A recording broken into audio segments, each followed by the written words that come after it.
Oiê, voltei. Gente, seguinte, hoje a gente vai conversar um pouquinho sobre a minha experiência lendo A Empregada. Tive esse momento. Cedia mais essa trend, mas antes você vai curtir o vídeo, a gente vai entrar nesse acordo aqui que você vai curtir esse vídeo, não é mesmo? Tô esperando, vai. Se você quiser também pode encaminhar esse vídeo para um amigo. E claro, se inscreve no canal caso não seja inscrito. And se em algum momento do vídeo você quiser comprar um dos livros que eu tô comentando aqui, tem link aqui embaixo. Comprando pelo link você obviamente vai ajudar o quê? Uma pessoa. Eu não queria falar o nome dele, meu nome dele é Joatan. A gente tem que vender o nosso peixe, é isso. Já que eu tô aqui fazendo o vídeo, as 5, 6 pessoas que assistiram o vídeo, se uma comprar, já me dá R$2 de comissão. Gente, seguinte, A Empregada. Vamos lá conversar um pouquinho sobre essa minha experiência, que já faz um tempinho, inclusive, que eu... só um momento que tem pernilongo comendo minhas pernas aqui. Minha experiência com A Empregada foi uma experiência de alguém que foi totalmente influenciado. Eu vi esse movimento todo ao redor dessa obra e aí o que eu pensei, nossa, isso deve ser muito bom, né? E aí, como eu tive uma experiência muito positiva há algum tempo atrás com A Paciente Silenciosa, falei, cara, eu vou dar uma chance, vai que eu também tenho ali um livro legalzinho, gostosinho de ler, e que por preconceito eu tô fazendo vista grossa e tal, enfim, às vezes o gosto popular, se tanta gente está gostando, alguma coisa legal tem que ter. E aí eu cometi um erro, achando que estava comprando um dos livros, terminei comprando os 3. Volume 1 é A Empregada, que eu li. Aí a gente tem O Segredo da Empregada. Depois a gente tem o terceiro, que é A Empregada Está de Olho. O quarto é A Demissão da Empregada. Desculpa, galera, me passei. Aliás, a primeira ressalva que eu quero fazer a respeito da série A Empregada é, gente, eu não consigo imaginar uma mesa com muitas pessoas envolvidas, conversando, olhando, versões de capa e tal. Olhou essa capa horrorosa e falou, gente, acho que temos. Boa parte do meu preconceito a respeito do livro começou com a capa. Que eu olhava e pensava assim, meu Deus, mas parece aquelas capas daqueles livros escritos por fã, que faz fanfic de outras obras. E aí eles lançam naquele outro aplicativo que eu não lembro qual era. Achei, se chama Wattpad. Lembra? Quem lembra desse rolê? Teve uma época que isso era tava muito em alta. E as pessoas faziam suas histórias, criavam suas fanfics, criavam suas capas, publicavam lá e as pessoas podiam ler gratuitamente. Romances com os integrantes do One Direction, fanfics de Crepúsculo. E aí eu encontrei um resumão dos prints do Wattpad. Vamos ver essa série de recortes aqui. São recortes dos livros, das obras que eram criadas pelos autores das fanfics e que postavam lá. Essa primeira diz: você não pode demitir a Jennifer por conta do seu ciúme bobo. Ela é uma excelente babá. Jonas grita enquanto aperta o meu braço. A reação dele confirmava minhas suspeitas. Jonas talvez estivesse mesmo me traindo com a Jennifer. Não existia razão para o meu marido mantivesse uma babá em nossa casa, já que não tínhamos filhos. O outro. Sinta-se em casa, ele me diz com um tom acolhedor e receptivo. Tiro minhas roupas, ficando totalmente nua.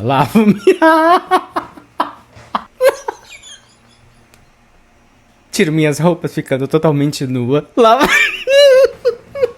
Lavo minha calcinha na pia da cozinha e coloco pra secar atrás da geladeira.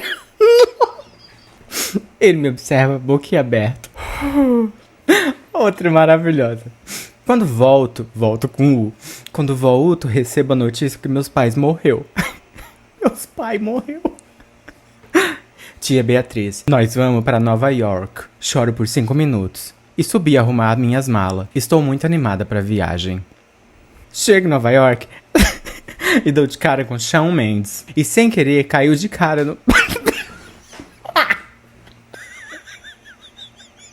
Não dá, gente, não dá. E aí o que acontece é o seguinte, como é que a gente chegou aqui mesmo? A capa, né? Gente, as capas são muito feias. E eu lembrei muito das capas que eu via nesse Wattpad. Aqui a gente tem 3 personagens principais em que a história gira ali em torno deles. Que é a seguinte. A Millie, que é a protagonista, a empregada. Nós temos a Nina, que é a patroa. E nós temos o Andrew, que é o marido, né, o patrão dela. Tem também um quarto personagem, que é o italiano que trabalha no jardim, que eu não lembro o nome dele, mas deve ser alguma coisa como Manolo. Enzo. Ai, gente, sério, esses nomes também são bem ruins, né? Nossa, você ter personagens em que os nomes deles são Millie, Nina, Andrew e Enzo. E o Enzo é o italiano.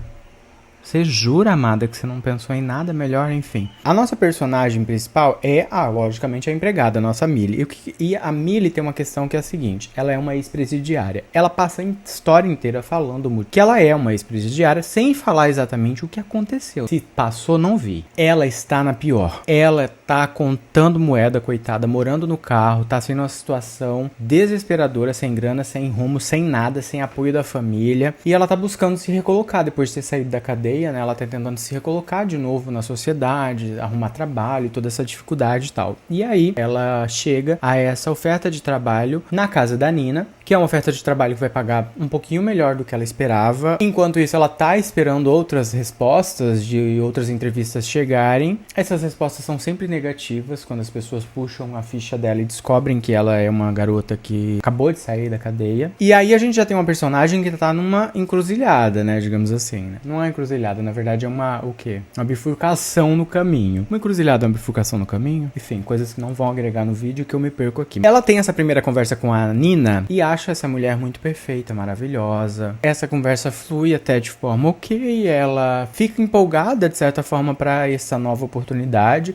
porque vai ser um trabalho onde ela vai conseguir morar no local, vai economizar em aluguel, coisas desse tipo. E isso para ela naquele momento é muito importante, porque ela tá precisando juntar grana para se reestruturar na vida, mas ela já fica com aquele pezinho atrás porque ela pensa, claro que para me levar para morar para dentro da casa dela, ela vai fazer uma pesquisa e vai descobrir com muita facilidade que eu sou uma garota que acabou de sair da cadeia. E dá um pouco de pena mesmo dessa situação da garota, assim. E aí o que acontece é que, alguns dias depois, contrariando tudo que ela imaginava, a Nina entra em contato com ela novamente, oferecendo a vaga e dizendo que era dela e tal e tudo mais. Ela se muda para essa casa e quando ela está chegando para trabalhar no seu primeiro dia, com a sua mudança, com as suas coisas e tudo mais, ela já fica muito chocada com uma coisa que é, quando ela entra na casa, que pelo que ela tinha visto na imagem da patroa, ela imaginaria que seria um palácio limpo, maravilhoso, sabe? Tudo no lugar perfeitamente. Ela já se depara com um belo de um chiqueiro. A mulher é uma relaxada, uma chinelona. Mentira, chinelona não é. Ela fica chocada com a quantidade de coisa suja, resto de comida nos lugares e tudo mais. E aí você já fica tipo, o que tá acontecendo aqui? Que esquisitice é essa? Porque é muito ressaltado nos primeiros... Na verdade, na história inteira é ressaltado o quanto a Nina passa essa imagem de uma mulher perfeita, com a raiz do cabelo impecável, com a roupa sempre branca, limpa, bonita e tal. Quando ela chega nesse primeiro dia de trabalho, acontece já uma coisa também que já te deixa com as anteninhas em pé, que é, o Enzo puxa ela e fala meio que num dialeto ali, meio misturando dois idiomas, uma palavra, uma frasezinha que eu não lembro agora qual era, mas alguma coisa que passa uma mensagem de que ela está em perigo. E aí você já fica, epa, querida, você não assinou a carteira ainda, né? Que tal morrer de fome ao invés de morrer dentro dessa casa aí de graça? Isso não é spoiler, porque... Ou é o spoiler dizer que ela não morre no final. Mas você já deve imaginar que ela não morre, né? Tem mais 2 livros, pelo menos nesse box dela. Não vai ser um livro psicografado, né? Provavelmente ela tá viva nessas próximas continuações. Embora eu acredite que no segundo seja um livro em que explore o passado dela. Por que ela foi pra cadeia e tudo mais. O segredo da empregada. Quando ela chega na casa, ela descobre que a patroa dela é uma bela de uma arrombada. Ela meio que tem uns disparates de comportamento, assim, sabe? Ela num momento trata ela super bem, no outro trata ela super mal. Ela coloca palavras na boca da garota, da empregada. Enfim, ela não é uma pessoa confiável. E toda vez que o marido dela, o Andrew, está em casa, ela sempre tenta causar alguma cena pra que a Nina fique em maus lençóis. Nossa, eu tô usando expressões do narrador do filme da Sessão da Tarde, né? Em maus lençóis. No meio disso tudo tem uma criança também. Tem uma menina que é a filha da Nina, que é a Cecile, ou Cecily, mas eu acho que é Cecile. Independente de Cecile ou Cecília, a gente sabe que é uma criança que tem 60 anos, né? Porque a criança que nasce com o nome de Cecília já nasce na terceira idade, vamos combinar. Mas também não posso falar muito de nome, que o meu nome é Jota, então assim. A Cecile, a filhinha dela, é outra arrombadinha. Gente, que criança chata. Se eu fosse a Nina, acabava com aquela garota. Eu não vou dar muito detalhe a partir daqui pra não dar spoilers e estragar a experiência de quem vai ler. E eu também não gosto do tipo de livro, de vídeo, que fala, a partir daqui tem spoilers, hein? Não gosto muito disso, então não vou fazer isso. Mas o que eu vejo e o que eu posso dizer a partir desse momento é que o que vai acontecer nos próximos capítulos, de uma leitura que é muito rápida. É um desenrolar onde você vai entender o que tá acontecendo ali para aquela mulher ter aquele comportamento tão errático, sendo que a vida dela é tão perfeita, o marido dela é tão legal, como ele é lindo, maravilhoso e tudo mais. E aí eu digo pra você que o desenrolar dessa história toda é até bastante satisfatório, digamos assim. Eu achei interessante a forma como isso se explica, esse comportamento errático da Nina e o porquê dela estar fazendo aquilo e tudo mais. E foi uma coisa muito amarradinha e pensadinha pra como ela, naquelas circunstâncias, com todas aquelas informações que você tem sobre o cenário em que ela vivia naquela casa, como aquilo era a única coisa possível para ela conseguir mostrar para o mundo a situação em que ela vivia. Quando você começa a olhar, você começa a entender, vai lendo capítulo a capítulo e vai meio que se aprofundando um pouco no que era a rotina dela, porque a partir do momento tem uma quebra ali e você começa a ver a narrativa das duas personagens. Nessa situação de você se colocar no lugar da personagem, você para e pensa, cara, o pior é que eu curti esse rolê, sabe? Essa dinâmica eu achei interessante, mas eu fiquei pensando, quem não gostou desse plot twist aqui, que nem é o plot twist lá do finalzão, do que acontece no final, é um plot twist ali que rola ali no meio, quem não gostou deve estar muito... Porque assim, no fim do dia, essa pessoa vai ter, esse leitor vai ter que concordar. E eu me colocando no lugar daquela personagem, só consegui pensar naquela solução e imaginei que seria algo super possível e factível daquela decisão ser tomada por mim também, sabe? Pra dar fim àquela situação toda, né? No desfecho que a gente vai ver ali no final. E o legal é que assim, não é que eu não tentei pensar em outras coisas, eu ficava tipo no meio da leitura pensando, ai tá, mas... Tá, isso aqui tá ok, eu tô gostando, mas assim, ela podia fazer tal coisa. E aí quando eu chegava mais algumas páginas à frente, eu parava e me deparava com a situação em que esse pensamento que eu tinha tido ali como uma solução possível, ele meio que era jogado na mesa e explicado o motivo por ele não ter sido uma escolha dela. Sabe, eu fui sendo levado junto com a escrita para esse lugar de, era essa a solução que ela tinha. Você pode não gostar, mas era essa. Mas... eu quero deixar claro uma coisa. O final, eu achei muito preguiçosa. Achei que poderia ter sido melhor elaborado, eu achei que a justificativa ficou meio rasa. Eu acho que de certa forma terceirizou muito a responsabilidade de uma das personagens da história, que poderia ser considerado vilão. Um desfecho de pouquíssimas páginas, em que você olha e fala, tá, é isso? Ah, não, né? Que isso? Mas no final, o que ficou foi uma experiência ok. Eu achei Empregada um livro bem ok. Tá? Tipo, não é como se tivesse grandes plot twists e coisas que, meu Deus, disruptivíssimos e tudo mais. Algo que eu já senti quando eu li A Paciente Silenciosa. Plot twist ali pra mim foi tipo,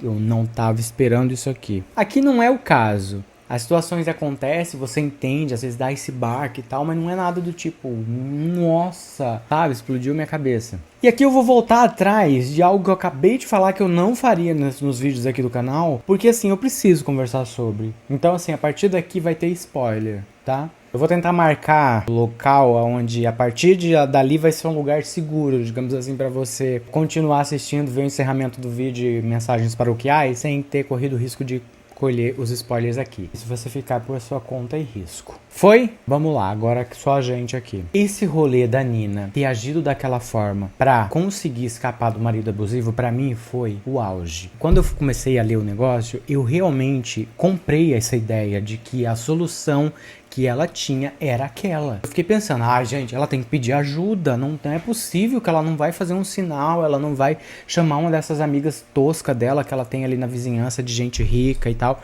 e não vai dizer que tá sofrendo. E aí, quando eu chegava nas páginas seguintes, essas ideias que eu tinha de uma saída, uma solução, ela meio que era derrubada, sabe? Então, assim, ela realmente, pelo menos na escrita, ela vai levando você para um lugar em que as opções mais óbvias que a gente tem, né, de solução, eram meio que derrubadas pela autora ali. E aí você fica tipo, cara, era a única saída mesmo que ela tinha, não tinha como. Eu teria agido dessa forma, eu teria te dado esse plano, eu acho que era algo que eu compraria, sabe? Uma ideia que eu compraria. Inclusive de me atracar com o jardineiro, com certeza, pro meu bem. Pra escapar? Querida já fez coisa muito... Zoando, gente, tô zoando, mas assim... Não, com certeza eu pegaria o italiano. Gente, que isso? O cara é gato pra caramba. Mas eu achei meio tosco. Essa parte eu achei meio tosquinha. Ela não precisava ter se envolvido afetivamente, ter se envolvido com o jardineiro pra poder levar o plano dela adiante. Eu achei meio tipo... Sei, parece que ele tentou dar uma floreada, uma romanceada, como se... Tadinha, ela já sofreu tanto, né? Ela merece ter umas ceninhas bonitinhas de romance, de... Sei lá, uma chance de ver um amor nascer novamente nos braços de outra pessoa.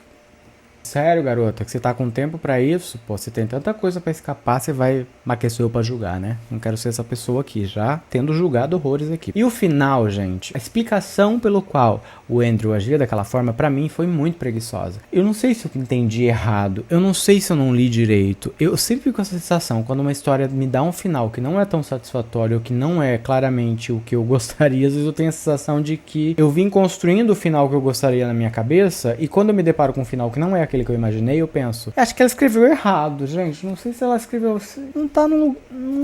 Galera, parece ter sido uma questão ali meio distorcida de educação, uma forma rígida como ele foi educado pela mãe, sabe essa coisa? É impressão minha ou isso fica subentendido mesmo? Ou eu peguei totalmente errada os sinais da conversa da Nina, não era Nina, era Nina ou era Millie? Acho que era Nina, com a sogra. E aí a sogra dá um entender de que veio aquele comportamento dele agir daquela forma e cobrar elas daquele jeito e achar que aquela era a forma de ensinar alguém. Quem era ele para ensinar alguém, primeiramente, né? Mas que aquela era a forma que se ensinavam, vinha da forma como ela educou ele. Eu tive muito essa sensação, assim, eu não sei se isso ficou claro o suficiente, não sei se eu surtei. Eu não sei nem se é o tipo de coisa que se valia de explicação. Acho que quando você explica demais o mal, os motivos de uma pessoa ter se tornado o que ela se tornou e agido da forma como ela agiu, principalmente sendo um privilegiado em que num cenário como aquele, ele tinha todos os recursos sociais, econômicos e emocionais para conseguir agir de forma diferente, eu acho que termina sendo um trabalho em que você nunca vai colher um resultado positivo. Porque aquela pessoa tinha tudo para ser uma pessoa boa. E ela não foi porque ela não quis. E isso basta. E o castigo que ela teve já foi bom o suficiente e tá bom. A gente segue a nossa vida aqui com quem sobreviveu, tentando reconstruir suas vidas e tudo mais, com essa nova chance que, graças à nossa autora, elas tiveram ali, não terminaram a história se lascando. Faz sentido? Surtei. Enfim. Voltando ao ambiente seguro, pós-spoilers, eu queria deixar claro que, no geral, uma leitura bem ok. Eu não entendi, não captei muito o clima de thriller que aparentemente essa história teria e que deveria ter me entregado, porque era basicamente muito disso que as pessoas diziam que eu encontraria aqui, né? Um suspense, uma coisa, senti falta disso. E o final, ali, bem no final, tem uma coisa que eu achei interessante, que foi o gancho para as próximas histórias. Eu achei curiosa a conversa da Nina nas últimas páginas ali com uma nova patroa, me deu uma sensação assim de... talvez eu precise ler outras coisinhas dela mesmo. Confesso que os próximos livros vai ser um esforcinho, né, para ler, eu não vou priorizar. Independente do momento, acho que eu vou criar uma playlistzinha aqui de analisando ou falando sobre a empregada, enfim. Tá bom? Então tá bom. Esse foi o vídeo de hoje, espero que você tenha gostado, curta o vídeo. Se você quiser comprar os livros, o link tá lá embaixo, você ajuda o canal também quando compra por aqui. Se inscreva caso não seja inscrito, compartilha com quem esteja interessado em ler esse livro, ou quem já leu e conversou contigo, e vocês já tiveram conversas parecidas, para essa pessoa ver se faz sentido tudo isso que eu vivi e senti aqui lendo o primeiro livro da empregada, e até o próximo vídeo.